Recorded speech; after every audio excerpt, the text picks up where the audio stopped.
aboard! Outdoor service owners, rise and shine. It's time to start fueling your success, one adventure at a time. Welcome back to Outdoorsy Entrepreneur, brought to you by House Call Pro, where service owners come to explore ways to take charge and level up. We are your hosts. I'm Kevin Fontaine, and this is my brother from another barbecue, Patrick Harders. Join us on this journey every Wednesday. Like, comment, subscribe on our YouTube channel, and listen to wherever you get your podcasts, and follow us on our social media platforms at outdoorsyboss. Patrick, how you doing today? I'm great. Love the idea of the barbecue. That's one of my getaways each weekend, is smoking something on the grill. If something's not dead and smoking on the grill, I'm not enjoying the weekend. Did you smoke it out this weekend? I just did ribs. Ribs is kind of a Nice. go-to. But I think I do it so much that the family's like not excited that Dad's cooking ribs again. It's like, God dang it, ribs again. Damn. We actually went to a barbecue cook-off Friday night, and really cool, man. Talked to one of the barbecue vendors. Of course, they stay overnight because their competition is Saturday. Yeah. But he had 3 different kinds of grills to use based on what he's cooking. Yeah. And he showed off some of his equipment, man. They got some cool shit, man. Yeah. Yeah, I was against the whole pellet movement. I had the big smoker, the egg, the, Blackstone, all that stuff. And finally I broke down, got a pellet, and I'm like, it's so damn easy. Yeah. I want to look into getting one of those. Yeah. Yep. It's a game changer. Sit there on your phone and adjust the temp. Speaking of barbecuing, we got a killer topic today for you guys. It's about the sales process, selling the sizzle, not the steak. Yeah. And that's That's a big huge. deal in what we do as service pros. Is I think we get so tied up into just showing a product and saying, here, buy it. Yeah. Oh, it's so, you get caught up in like what we get excited about. Like so much of our sales process is our own mental head trash. And we get excited either about a new product and you sell the crap out of that new product and forget about the old things.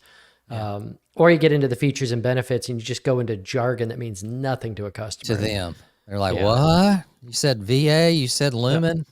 I was doing a video chat with a customer. I'm going through all these different ideas of things we could do in lighting. And I had one of my guys next to me and he's like, do you know one thing Pat forgot to mention is we have a multi-variable lumen output on a light. You just see their eyes glazing over it. I'm like, Yeah, really. They're checked out. Yeah, I didn't forget to mention that. They don't care. Exactly. So, there was a famous salesman who kind of coined this phrase back in I think the 40s, 50s. His name was Elmer Wheeler, and he coined the phrase, don't sell the steak, sell the sizzle. Yeah. He also says an interesting thing. I think he's got videos online. Check him out. But it's not so much what you want to say as a salesman. It's what the customer wants to hear that's important in that sales process. Oh, And that's huge. Yeah. yeah, when, so like you just said, head trash, you're so gung ho and you just vomit how great you are or how great your company is. Customers don't care about that BS. Yeah. They want to know value and what it means for them. Totally. And I think, we get so excited. Like, I think a lot of times in the sales process, when we're not confident and not good, we rely on customers liking us. And we think that's the reason they're buying, which there is a sense like people buy from people they like, but don't use that as your crutch. And you are painting a picture. Like, for me, it's lighting. So, I'm not talking about like what the light's going to do on the tree and everything. I'm like, imagine sitting back on your patio this weekend. Your friends are all out. The sun just set. It's a perfect night. Beautiful out. And all of a sudden the lights come on and it just transforms everything. It's relaxing. It's comfortable. Yeah. That's what they're buying, is the idea of like what it's doing for them. Like what's going to be the end feel of it. Exacto. And it's not, check out this light. It does X, X, X, X, and X. It's right. Yeah. Yeah. And so that gets in kind of the first part of this element. Let's break down this process of selling the sizzle. Features versus benefits. What Pat just mentioned there is, you got features of a product or service. It's what your product or service is, the technical specifications of it, the list of functionalities, but then you go over to the benefit side of it, how your product or service helps the customer. This is solving a problem. This is improving their life somehow. This fulfills a certain desire in that product or service. Yeah, and the features and benefits, when you're presenting it, it is from the standpoint of the problem you're solving for the customer. So back when I was like 18 years old and I sold Cutco, I watched guys get excited like, hey, this is a nickel alloy silver rivet. And customers like, what the hell is that? Yeah. Yeah. And it's like, but you tell the story, like, have you ever had a knife that the rivet came out and then the whole thing's wobbly and crappy? Yeah. Oh, yeah.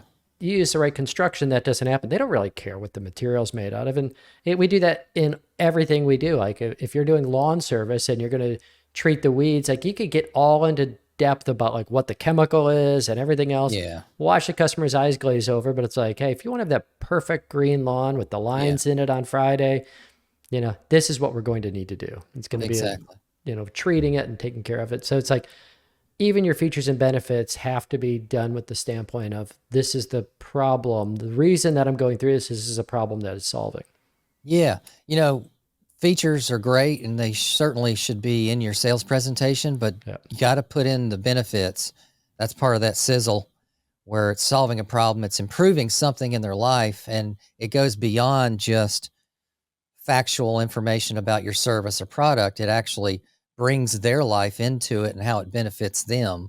And like Pat mentioned, a healthy lawn, if you're a lawn care provider, hey, this is our 6-step program.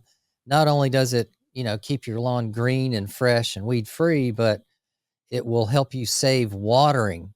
So then now you're bringing in a benefit, like your watering bill is going to go down because we do XYZ, where you point back to a feature. See?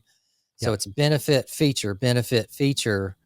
And they love to hear that type of salesmanship.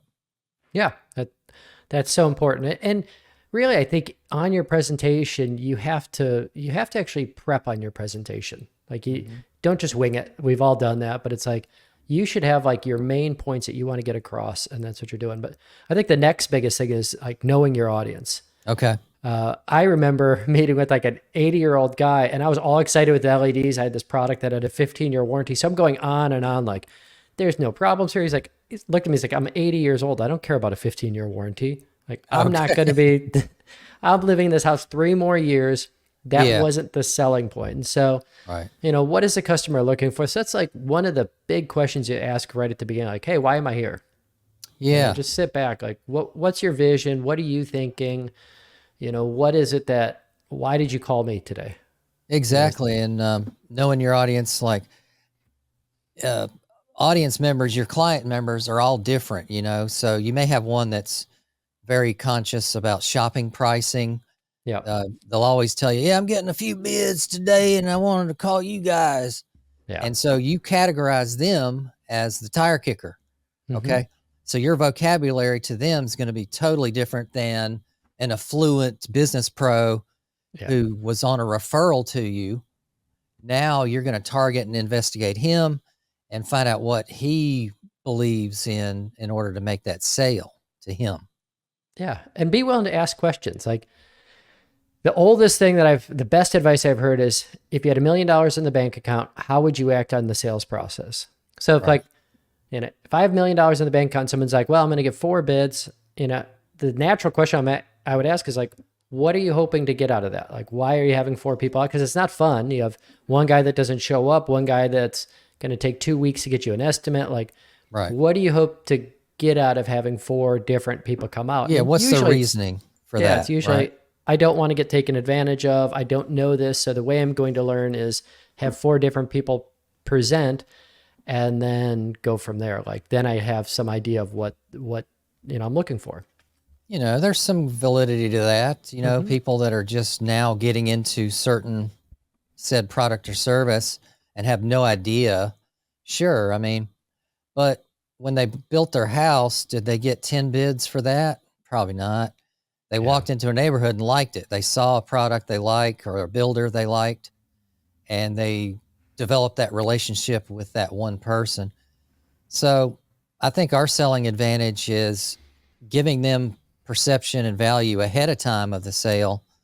And with videos that you shoot up on YouTube, etc., Facebook, on your homepage website.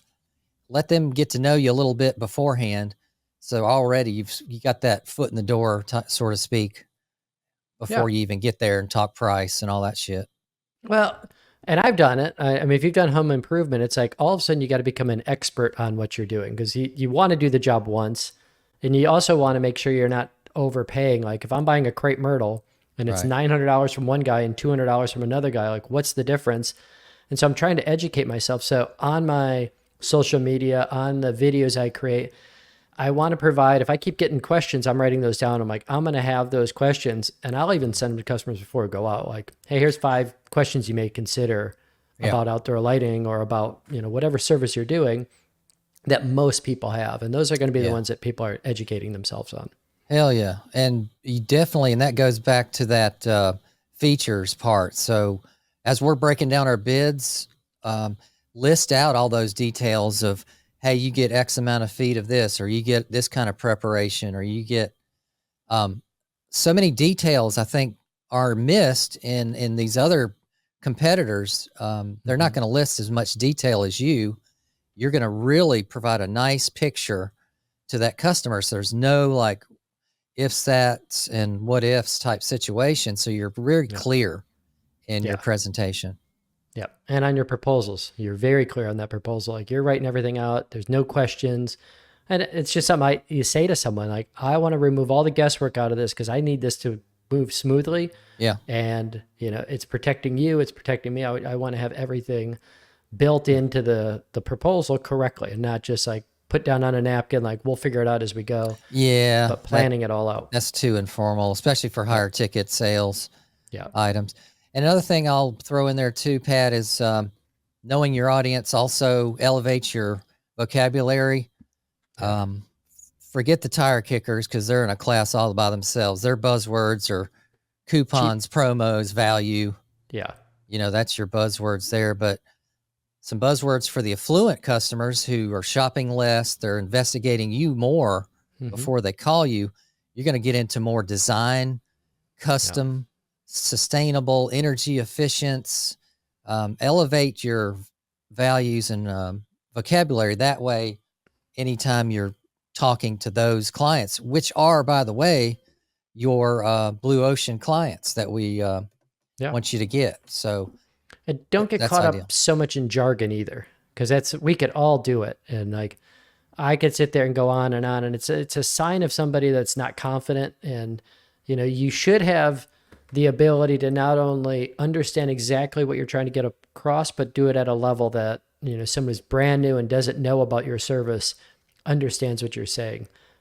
We could get into the jargon and it means nothing to the customer. So no doubt, you want to really go through that. But, from like a lighting standpoint, there may be some people that they're looking for safety, security. There may be someone that's looking for the aesthetics, the front of the house. So there's a lot of different things. So that's that probing question at the beginning. Like, what are you hoping to accomplish? Overall, what would make this a successful project? Like, what would you like to see happen? Yeah. And really knowing your client and their needs is awesome. Yeah. And this gets into the focus on some type of emotional connection. Yeah. People buy based on emotion and justify with logic. So tell stories that evoke positive emotions, highlight the transformative process of your service or products, and facts and figures are important, but emotions help drive that buying decision. So use some storytelling. Pat, when I was, this, but when I was in landscaping, we did lighting and it was an add-on for us. I never got trained for it. I just saw it at a Site One or wherever and picked it up and then installed it. But we had, if I'm telling this story to someone today and I'm trying to evoke some emotion in them, this client, I would say, lighting changed my life. Back when I was a lighting installer, I had my grandparents over for dinner and I thought the lighting was sufficient for the front walkway.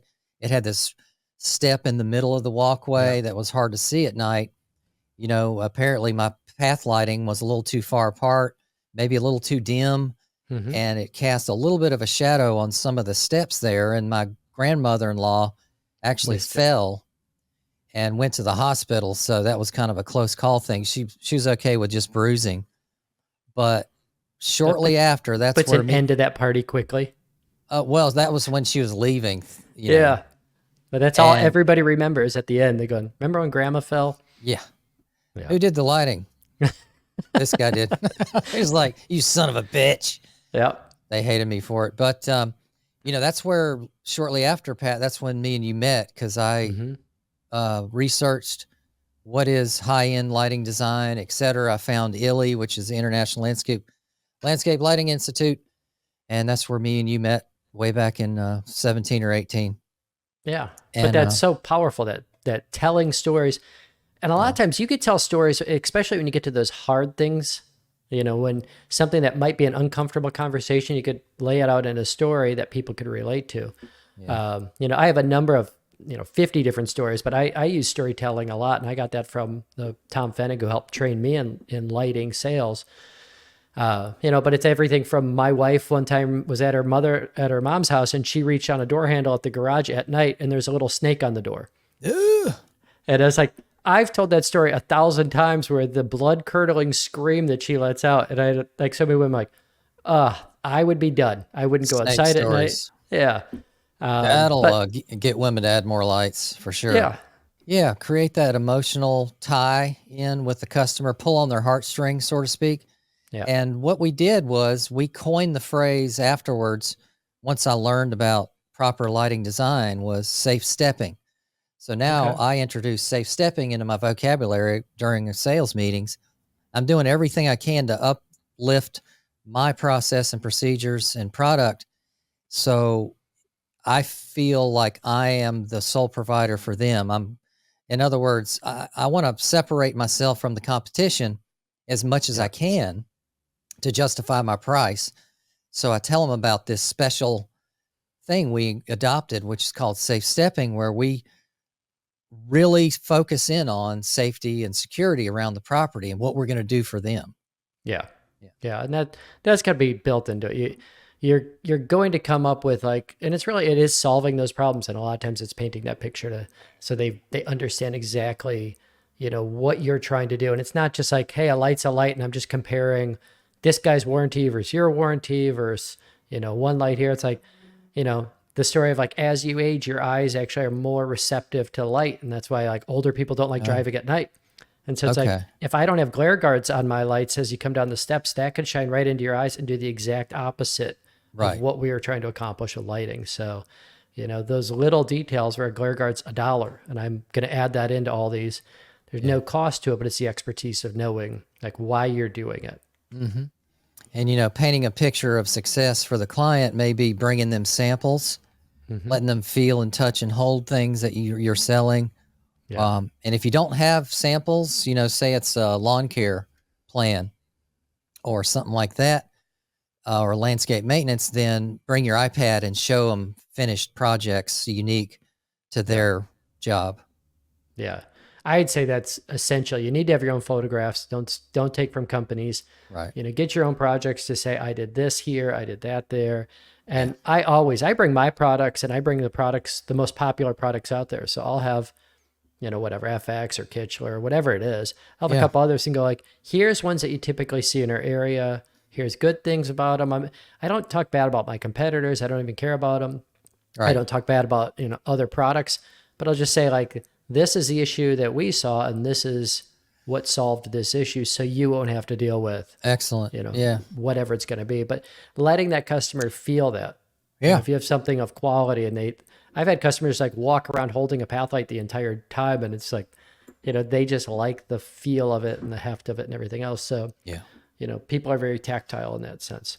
Hell yeah. And when I was shopping leaf guards for my house, the salesman came in with a sample of his product or the company's product he's repping, and then another competitor. And he actually had me go over to the sink, which is on the kitchen island, and demonstrate. He showed me the way his product channels versus the competition. And the way they built their channels was it helped bring the water down faster And Yeah. that way it had the debris was able to float off easier. And that was just part of the sales presentation. That's important because you're showing how your product or service is better via handheld components or hopefully at least an iPad. Yeah. But you go back to that illustration, like that's great. It's channeling the water flow. What does that mean to you? And that's where you have to go. That's the feature and benefit. But what that means is you're not going to have water, rolling off the gutter and just draining down, and it's not doing what it's supposed to do. So it's like you get back into like, why are you doing this in the first place? And what is this problem, this feature and benefit? What problem is it solving? Yeah. All right. So while we're talking the sizzle, don't forget the steak. Your steak has to be good. Pat's a big barbecue guru dude, so he's got to have a good steak when he walks in the door. After that, every night. So I wish. I know. So capturing the attention with the benefits, explain how your product delivers, briefly highlight key features that support the benefits. Selling the sizzle is crucial for grabbing attention and sparking interest. However, you got to have some substance behind what you're selling. So, make sure you have promises are like pie crust. Club Shay Shay said, they're thin and they break easily, right? So you got to provide a brief overview of the key features that support the benefits you've emphasized. An example may be customized plans created specifically for your property, complimentary spot treatments, say in lawn care, for when you sign up on our, say, a Green Guard plan, which is your annual application plan. We'll provide you with complimentary follow-up treatments if you have an issue arise. And or let's say you're doing a plan or a project, well, then tell them you get discounts on anything else they sign up for later. So you're starting to promote that winning combination at that point. And you don't overburden them with choices and options. Okay. I say that all the time because, at some point you overwhelm them. And if you start going like, if it's yard plans, like you could do X, X, and X, and this, and this, and this, or this. And eventually they're just going to go like, okay, well, let me think about everything you just dumped on me. I know, mind F from hell. Yeah. So it's like, no, I'm the expert. This is what I would do if it were my house. Yeah, this is our custom recommendation for you, ma'am, sir.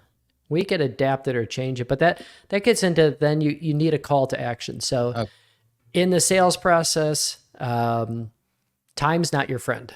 It's so easy where it's like, I've had customers where like 2 years go by and they call me back and be like, I meant to do that last spring. Is this estimate still good? I'm like, from 2 years ago? No. Who's this again? Yeah. So it's like, you want to have a call to action like, hey, first of all, the idea that I want to have with the customer is like, I'm going to do a lot of work, come up with a custom plan, do all this for you.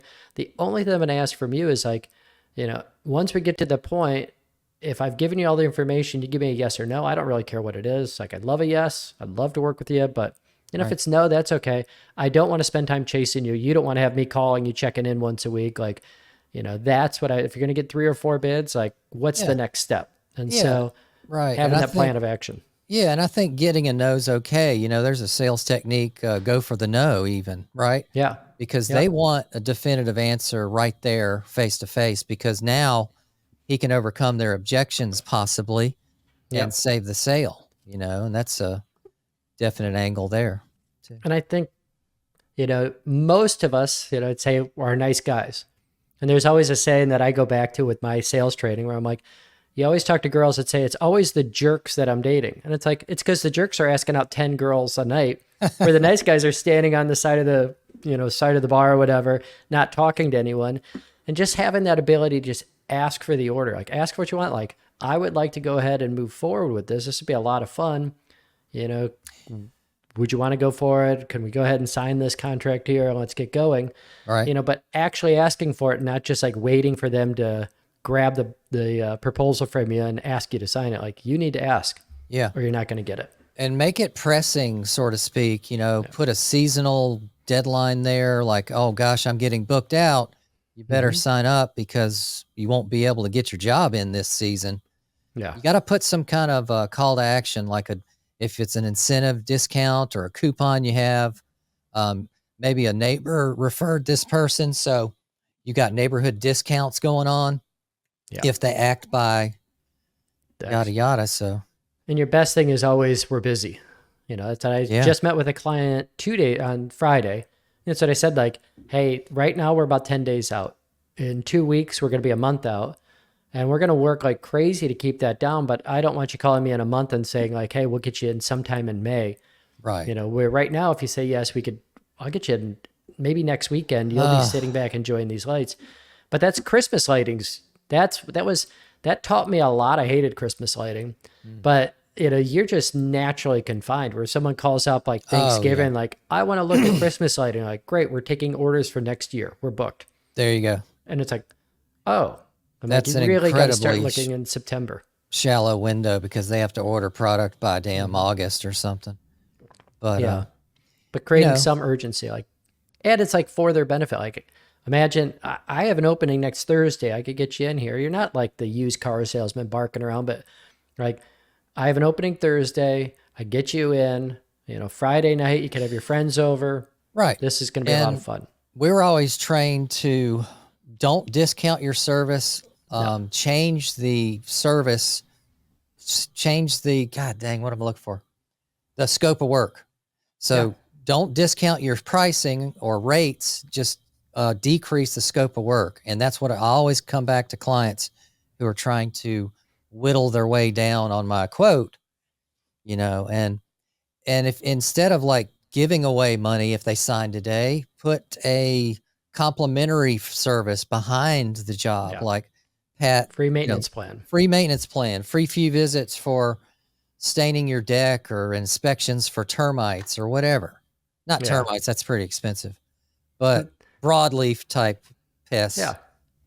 Well, I had a customer recently and it was a $30,000 quote. And he's like, can you do it for 20? And I was like, if I said yes right now. Is this Craigslist? What the fuck's going on here?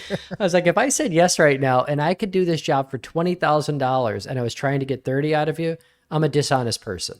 Exactly. So like, if I had that much margin in it and I could still make money at 20, but I need to make money unless you're coming to my house and doing some work around my house. Like I can't go and, do it at that price because I'm losing money. And that's just a simple thing to say. Hell yeah. And there's a thing called a loss leader service or product. So there's a lot of professional or successful companies out there that sell something and don't make much money on it on purpose. So that's their like lure in the ocean to draw in clients. And then they boom, hit them over the head with a big, bold service or product that they really want to sell. Yeah. So it's like cheap hot dogs up front, but guess what? The ketchup, mustard, and the beef tips on rice entree that we have in the back here is a lot more. No, I know a big HVAC company and they do a $49 inspection. Right. But I know somebody that got that. They're like, it was $49, but then the quote to do everything was like $3,900. I'm like, well, they're making up for all those $49 inspections because they're not making any money on that. Oh, hell no. That's lost leader shit. Yeah. So call to actions, clearly state what the next steps are going to be. And I'll let them tell me. I'm like, what do you want to see happening next? I want this to be as easy as possible. You're going to get 3 more quotes. What happens if this goes on for like a month where it's like, you're still waiting to get a quote from someone, which is always a huge red flag. If somebody can't get a quote to you, try and get service from them down the road. Yeah, if they're not willing to get the big ticket item, what are they going to do on the free service? We're also getting more tied up with other work that people are signing up for after we leave.